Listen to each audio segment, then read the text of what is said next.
کیلی کب تک ایک اور جان جڑی تھی اس کی جان سے، کتنا بولا تھا اسے کہ بتا دے، مت چھپائے، مگر اس کی تو ایک ہی ضد تھی کہ جیسے اس نے مجھے خود سے دور رکھا ہے ویسے میں بھی اسے ہی خوشخبری سے دور رکھا جائے گا، آئے گا تو بتا دوں گی۔ اور اب منی پچھتاوے میں ڈوبی تھی کہ آخر وہ اس پاگل لڑکی کی باتوں میں آئے گی کیوں۔ ادھر وہ عمارت میں اندر داخل ہوئے تو سامنے سے مزاحمت شروع ہوئی، مگر وہ لوگ تو آج سچ مچ جلاد بن چکے تھے، جیسے غصے سے پاگل ہوئے۔ سوہم خان کی گن سے نکلتی گولیاں آج کافی دنوں کے بعد شہرگی اڑا رہی تھیں۔ ایشان اور جبران بھی پیچھے کی جانب سے کافی اندر تک گھس آئے تھے، ان کے پیچھے ہی وسیع اس عمارت میں داخل ہو چکا تھا۔ سوہم خان نے مہابیر کو پکارا تھا، سنو مہابیر، یہ رستم مجھے اور میرے بیٹے کو زندہ چاہیے۔ سوہم خان کا سرسراتا لہجہ، مہابیر نے اس بات میں سر ہلایا۔ بہت جلد تمام مزاحمت دم توڑ گئی تھی۔ اندر آنے سے پہلے عمارت کے تمام کیمرے اور سیکیورٹی توڑ دی گئی تھی، اس لیے اب انہوں نے رستم کو آسانی سے اپنے قبضے میں لے لیا تھا۔ سوہم خان کو دیکھ اسے ان سبز آنکھوں سے خوف آیا تھا۔ اس کا آدمی تو پہلے وہ جہنم واصل کر چکے تھے، اب وہ تھا اور اس کے سر پر گن تانے وہ چاروں۔ لڑکی کدھر ہے رستم؟ مہابیر نے اس کے سر پر گن سے ضرب لگا کر اس کے ہوش ٹھکانے لگائے تھے۔ تم لوگ یہیں ٹھہرو، میں دیکھتا ہوں۔ سوہم خان نے خطرناک سنجیدگی سے کہا، جانے کیوں کچھ بہت غلط ہونے کا احساس شدت سے ہو رہا تھا۔ وہ پاگلوں کی طرح رواحہ کو ہر جگہ ڈھونڈے گیا، تب جھٹکے سے اس کے کمرے کا دروازہ کھلا تو سوہم کے سر پر آسمان گرا۔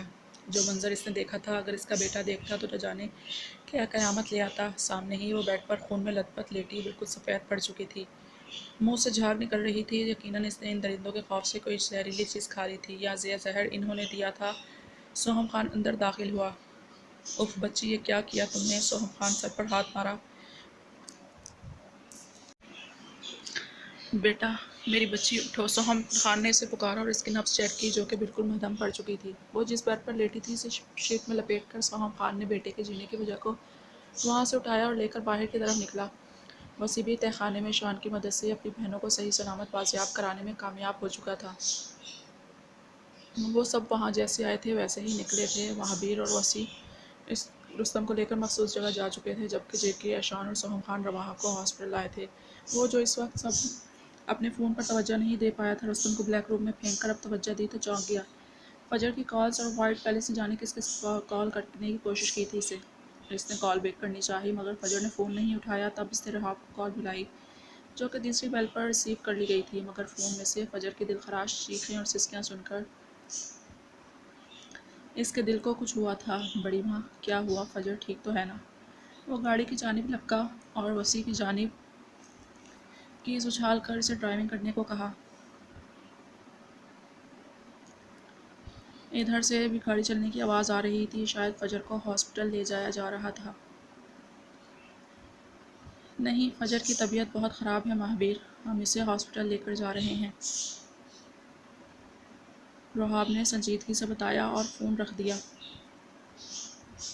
سارے ایک جیسے تھے، پہلے سب کے سب ہی چھوڑ کر چلے گئے اور اب ماہی بھی آپ کی طرح تڑپ رہے تھے۔ کم از کم کوئی ایک تو ان کے پاس رکتا، انہیں ڈھارس ہوتی۔ اتنے ماہ کیسے اس نے ان سب کو سنبھالا تھا، یہ تو وہی جانتی تھی۔ یہ سب بہت اعصاب شکن تھا رہاب، روحا اور زمل کے لیے۔ وہ تو فجر کی حالت دیکھ کر حوصلہ چھوڑ بیٹھی تھی، جب اتفاق سے شفا وہاں چلی آئی، جو کہ ان میں سے صد شکر کافی بریو تھی۔ کوئی بھی تو نہیں تھا جو انہیں سنبھالتا، سبھی ہاتھ پاؤں پھیلائے بیٹھی تھیں۔ تب شفا نے پنکی اور اس کی شاگردوں کی مدد سے فجر کو بڑی سی چادر میں لپیٹ کر گاڑی میں پہنچایا تھا، اور اب مفرا اور آروشی کے ساتھ فجر کو لیے ہاسپٹل کے لیے نکلے تھے۔ بہت جلد ہاسپٹل پہنچ چکے تھے۔ فجر کی آہوزاری جاری تھی۔ بہت جلد اسے اندر چیک اپ کے لیے لے جایا گیا تھا۔ وہیں آئی سی یو کے باہر وہ لوگ سوہم خان کو کھڑا دیکھ کر چونک گئی تھیں۔ روحا بھاگ کر سوہم خان کے سینے سے لگ گئی تھی اور پھوٹ پھوٹ کر رونے لگی۔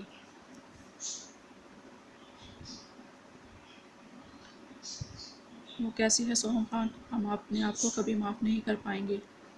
اگر اسے یا اس کے بچے کو کچھ ہوا تو کیسے جواب دیں گے اپنے بیٹے کو؟ روحا اسے آئی سی یو کے باہر کھڑا دیکھ کر بکھر گئی۔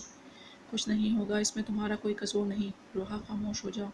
سوہم نے اس کی پیٹھ رب کی۔ تب بھی مہابیر لمبے لمبے ڈھک بھرتا ہاسپٹل پہنچا تھا۔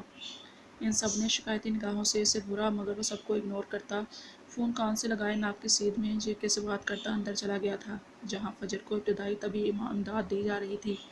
وہ اندر آیا تو فجر اب بھی تڑپ رہی تھی۔ نازک وقت تھا۔ وہ بھاری قدموں سے چلتا اس سے بہت قریب آیا اور بالوں میں ہاتھ پھیرا۔ نازک جان، پیلا زرد رنگ اور خشک ہونٹ، آنکھوں کے گرد سیاہ حلقے، یہ اس کی ہجر کا رنگ تھا جو اس نازک جان پر چڑھ گیا تھا۔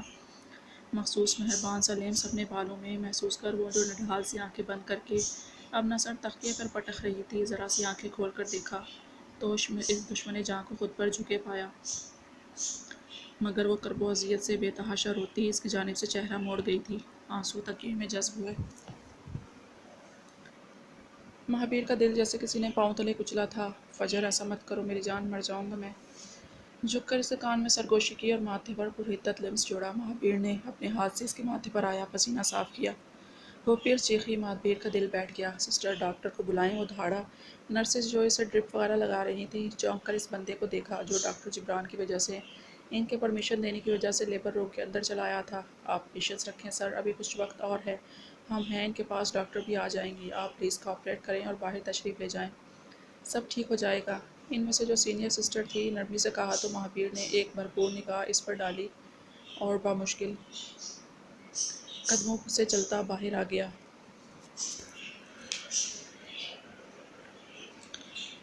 قریباً 2 گھنٹوں بعد ہاسپٹل میں بھاری بوٹوں کی بے چین سی دھمک گونجی تھی۔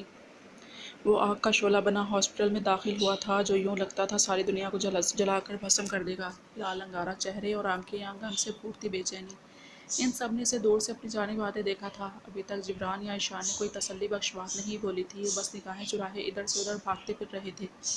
ماہر وہاں پہنچا تو روحا نے اسے سینے سے لگایا اور بے تحاشا رو دی۔ پھر سب نے ایک حیرت انگیز نظارہ دیکھا، اس گرین ماسٹر کو روتے دیکھا۔ سب نے تو روحا جو ماں ہو کر چاہتی تھی کہ اس کے بےحس بیٹے میں جذبات پیدا ہو جائیں، اب اس کے اس طرح رونے سے بہت روئی تھی۔ ہمیں معاف کر دو بچے، روحا نے اس کا منہ دیوانہ وار چوما تھا، ہم تمہاری بیوی اور بچے کی حفاظت نہیں کر پائے، روحا نے کہا تو وہ بے تحاشا چونکا اور اپنے ڈیڈ کی جانب دیکھا، پھر ایک شکوہ گناہ نگاہ رحاب پر ڈالی تو وہ بھی نگاہ چرا گئی تھی۔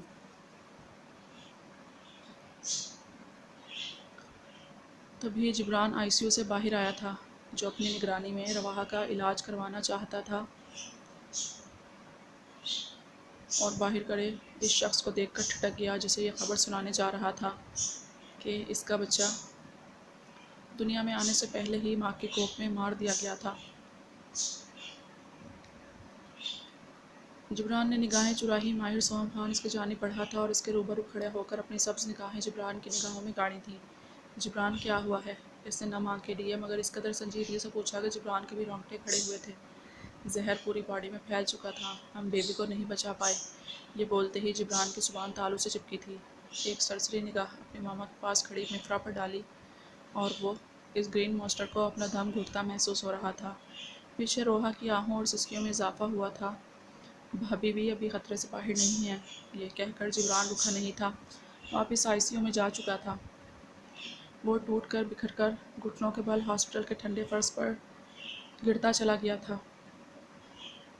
سوم خان نے لپک کر بیٹے کو سینے میں بھیجا تھا جو ضبط کے کڑے مراحل سے گزرتا خود بھی رو رہا تھا۔ باپ بننے کی خبر ملی بھی تو کیسے، جب اس معصوم جان کا نام و نشان مٹ چکا تھا۔ سوہم نے اسے اٹھا کر صوفے پر بٹھایا تھا۔ تقریباً 3 گھنٹے کے صبر آزما وقت کے بعد ایشان نے یہ امید سنائی تھی کہ اب وہ خطرے سے باہر ہے تو ماہر کھل کر سانس لے پایا تھا، مگر ایک سب پانس سی تھی جو سینے میں اٹکی تھی، ایک غم و غصے کا طوفان، اشتعال کا سمندر جو جانے کتنی تباہی لانے والا تھا۔ رحاب اور زمل تو گن چکر بنی ہوئی تھی، کبھی رواحہ کی فکر تو کبھی فجر کے پاس چلی جاتی، اور ادھر فجر کی مشکل آسان ہوئی تھی جب کچھ گھنٹوں بعد سسٹر نے آ کر بیٹا ہونے کی نوید سنائی تھی۔ مہابیر نے وہیں ہاسپٹل ہی میں خدا کو سجدہ شکر ادا کیا تھا، کیا خوشیاں مناتے اور کیا نہیں، کہیں ایک نئی زندگی کا آغاز ہوا تھا تو کہیں امید کی کرن چھین لی گئی تھی۔ مگر ان سب نے اپنے ظرف بلند کرتے مہابیر کی خوشی میں بے حد خوشی کا اظہار کیا تھا، کیونکہ اب رواحہ خطرے سے باہر تھی تو سب کی سانس میں سانس آئی تھی۔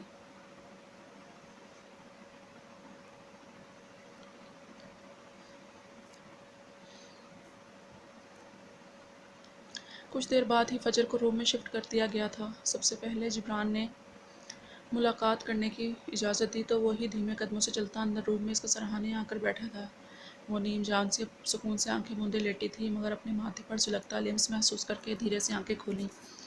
خود پر جھکے دیکھ ایک مرتبہ پھر رخ موڑنا چاہا جب مہابیر نے تڑپ کر اس کا چہرہ دونوں ہاتھوں میں تھاما، نہیں کرو جان یار، مجبور تھا، بہت مجبور سمجھو مجھے، جانتا ہوں تم نے بہت تکلیف کاٹی، مگر میں کون سا سکون میں تھا میری جان۔ مہابیر کے ہر لفظ کے ساتھ اس کی آنکھوں سے آنسو ٹوٹ کر گرے تھے، مگر ابھی وہ اتنی نڈھال تھی کہ کچھ کہنے کی پوزیشن میں ہی نہیں تھی جیسے۔ تبھی پھر غنودگی میں چلی گئی تھی۔ مہابیر نے اس کی حالت دیکھ کر بے دردی سے اپنے لب کاٹے، مگر پاس پڑے کاٹ پر نگاہ پڑتے ہی وہ جیسے دنیا بھول گیا تھا۔ فیروزی کمبل میں لپٹے اس گلابی ننھے سے وجود نے اس کی تمام توجہ اپنی جانب کھینچی تھی، جو ماں کی طرح ہی نڈھال سا گہری نیند میں تھا۔ مہابیر کاٹ کے پاس آیا اور اسے ڈرتے ڈرتے شہادت کی انگلی سے اس گلابی سے وجود کے گال کو چھوا۔ تبھی سب اندر داخل ہوئے تھے اور پرشوق سے بیبی میں گم ہو گئے تھے۔ وہ کوریڈور میں بینچ پر سر جھکائے بیٹھی تھی جب ایشان کسی کام سے باہر آیا اور اتنے دن بعد اسے اپنے سامنے پا کر بہت بے اختیار ہو گیا۔ اس کے بے حد قریب آ کر بہت گہری نگاہوں سے اسے دیکھا، جو اب تخلیق کے مرحلے سے گزرتی ایک نئے روپ میں اس کے سامنے تھی۔ گہری سوچ سے نکل کر آروشے نے اپنے پاس کسی کو کھڑے پایا تو سر اٹھا کر سرسری نگاہوں سے پاس کھڑے شخص کو دیکھا، مگر ایشان کو دیکھ کر فوراً اپنی سابقہ پوزیشن میں چلی گئی۔ ایشان کے لبوں پر ایک جان لیوا مسکراہٹ رنگی۔ کیسی ہو؟ ایشان اس سے بات کرنا چاہتا تھا، مگر وہ یوں بت بنی بیٹھی رہی جیسے کہنا چاہتی ہو میرے منہ مت لگیں۔ جب کافی دیر جواب نہ ملا تو ایشان نے ایک سرد سی سانس خارج کی۔ ناراض ہو؟ ایشان نے پوچھا، مگر وہ اب اٹھ کر تیزی سے فجر کے روم کی جانب بڑھ چکی تھی۔ اس کی تیزی اور لاپرواہی دیکھ ایشان کے ماتھے پر بل آئے تھے، مگر برداشت کر گیا۔ اب اس سب کے وہی تو ذمہ دار تھے، تو ان کو ہی ٹھیک کرنا تھا یہ سب کچھ۔